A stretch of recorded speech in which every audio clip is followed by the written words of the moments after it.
I was 22 when I stepped onto that plane. I thought I was going to a modeling shoot in the Caribbean.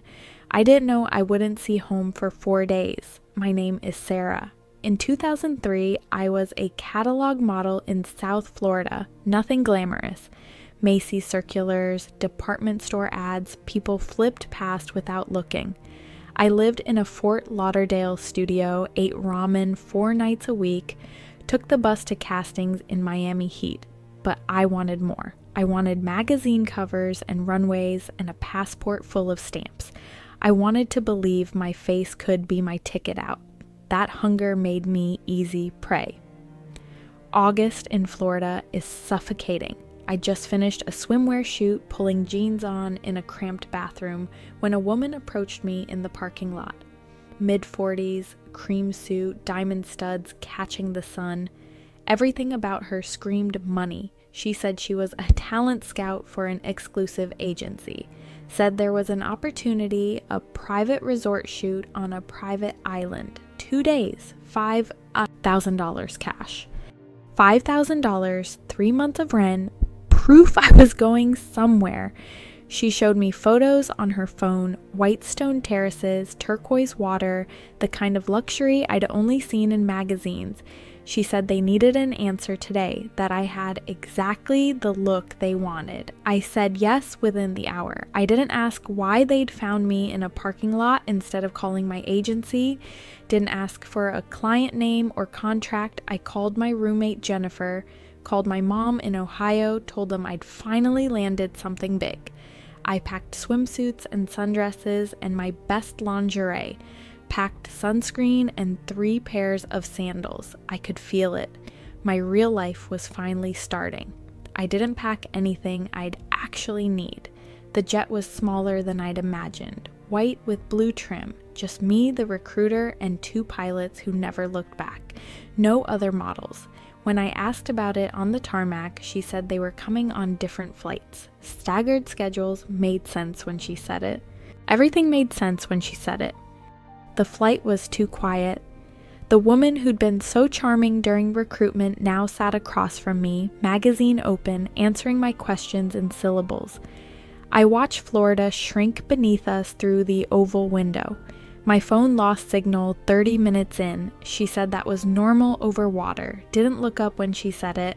When we landed, there was no photo shoot, no lights, no backdrops, no racks of clothing, just a narrow airstrip, palm trees, and a golf cart.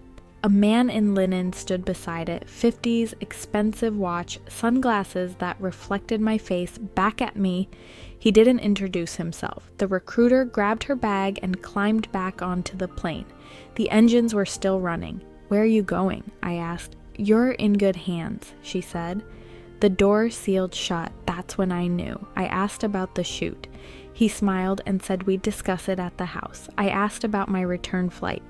"Let's get you settled first." I asked to use a phone. "There'll be time for that. Later."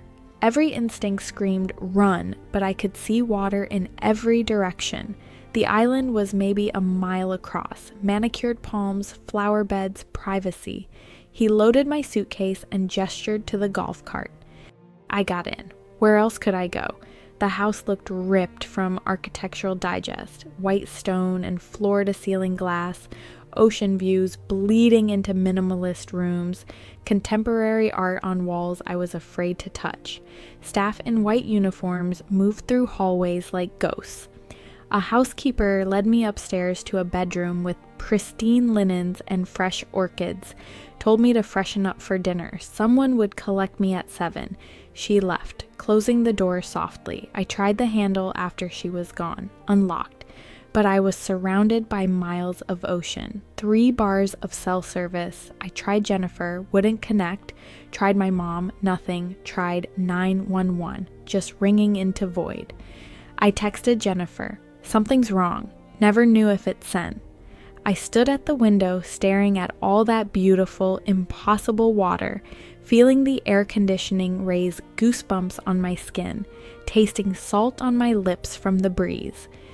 Dinner that night, 4 men, maybe 5. Older, expensive casual wear that cost more than everything I owned.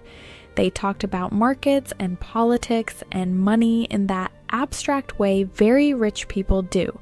I wasn't asked if I wanted to join them. I was simply brought to the table, a plate placed in front of me. They looked at me like art, appraising. When I mentioned the photography shoot, one laughed, not cruelly, like I told a charming joke. "You just got here, relax." Another refilled my wine without asking. I wasn't a guest. I was decor. I didn't sleep that night. Sat fully clothed on the bed, watching the door. Around 3 a.m, the handle turned. One of the men from dinner. He didn't ask permission, didn't say a word, just closed the door behind him and stood there, backlit by the hallway, waiting for me to understand. What happened next, what he wanted, what he took, I never could have imagined. Not in my worst nightmares. When he left an hour later, he straightened his collar like he'd just finished a business call. I stayed curled on the floor until sunrise, watching the door, praying it wouldn't open again. The second day, I demanded to speak to whoever was in charge. Made enough noise that eventually a younger man in an incongruous suit led me to a first-floor office.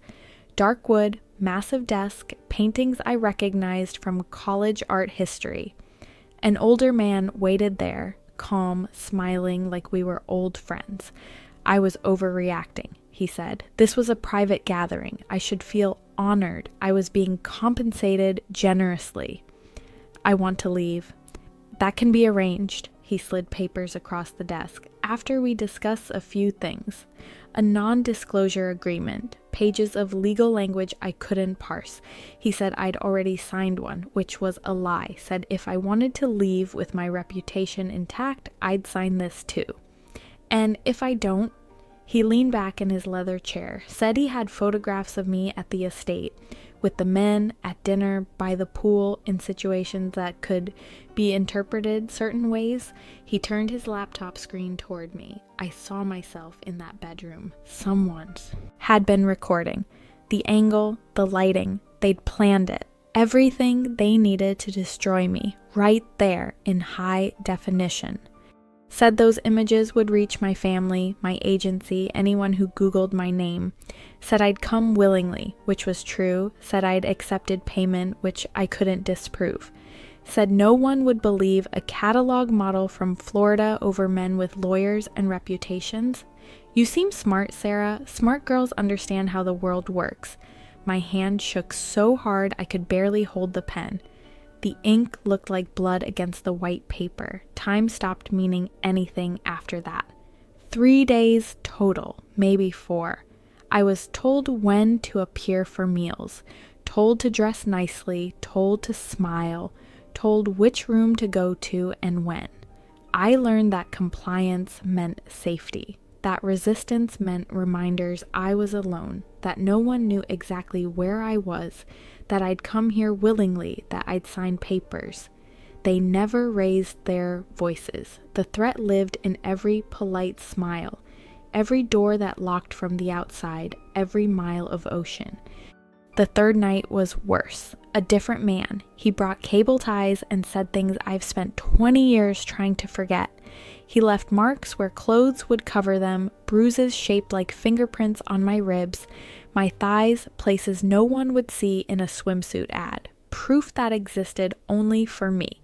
When I looked in the mirror the next morning, I understood. They were careful, methodical. They'd done this before.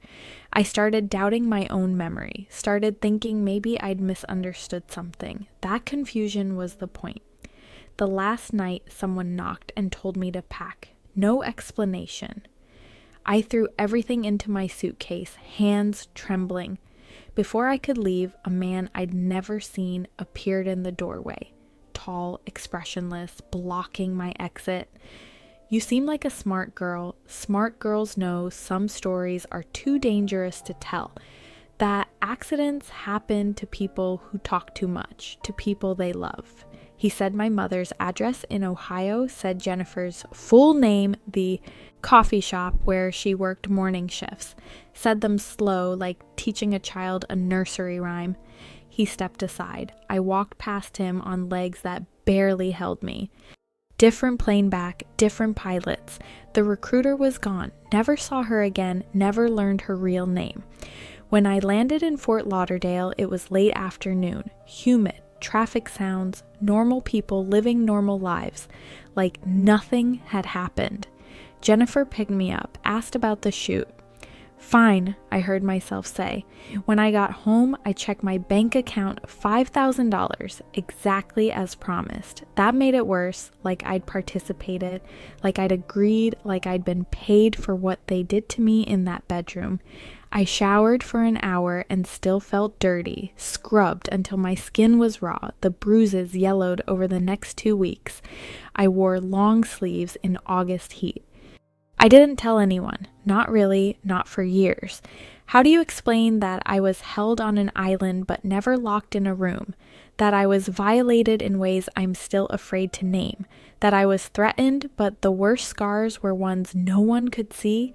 That I was paid, so maybe it wasn't that bad? I convinced myself worse things happen every day. But I couldn't model anymore. Every casting felt like a trap. I couldn't board small planes, couldn't be in rooms with powerful men without feeling like furniture, couldn't be touched without flinching. The threats worked. I stayed quiet because I believed them when they said I was nobody, because they knew where my mother lived. It's been 20 years. I'm only telling this story now because he's dead. Because the world knows now what I knew then, that this was real, that this happened to so many of us. I wasn't trafficked the way people imagine. I wasn't locked in a basement, but I was trapped. I was used. I was violated in that pristine bedroom with ocean views. I was erased. For 2 decades, I carried their secret because I was more afraid of them than of what silence was doing to me. I don't know if telling this changes anything, but silence protects predators, and I'm done protecting them. I was 22 years old. I thought I was going to a modeling shoot, and for 4 days in 2003, I disappeared into plain sight, standing right there, smiling at dinner while nobody came looking, while men did things to me I've never spoken aloud. That girl in the sundress, sipping wine at a table surrounded by ocean, already learning how to vanish while still breathing, learning how to pretend her body belonged to her. She's the one I'm finally speaking for.